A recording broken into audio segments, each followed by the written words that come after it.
жерде алдын ала бұқтырылған күріш қайнаған суға.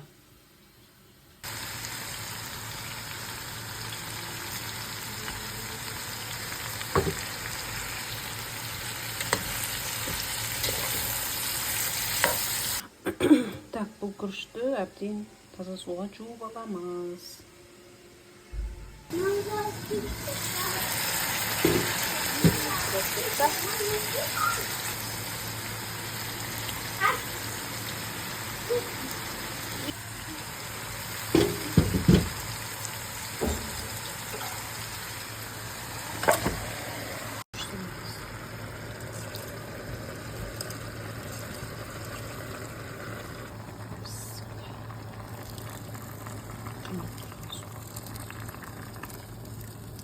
Так, мінекей суды тек мына күрішпен бірдей қана құямыз.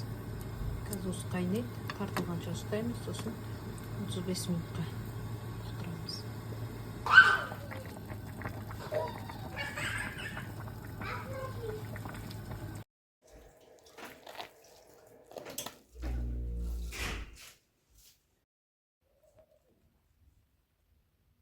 Күріш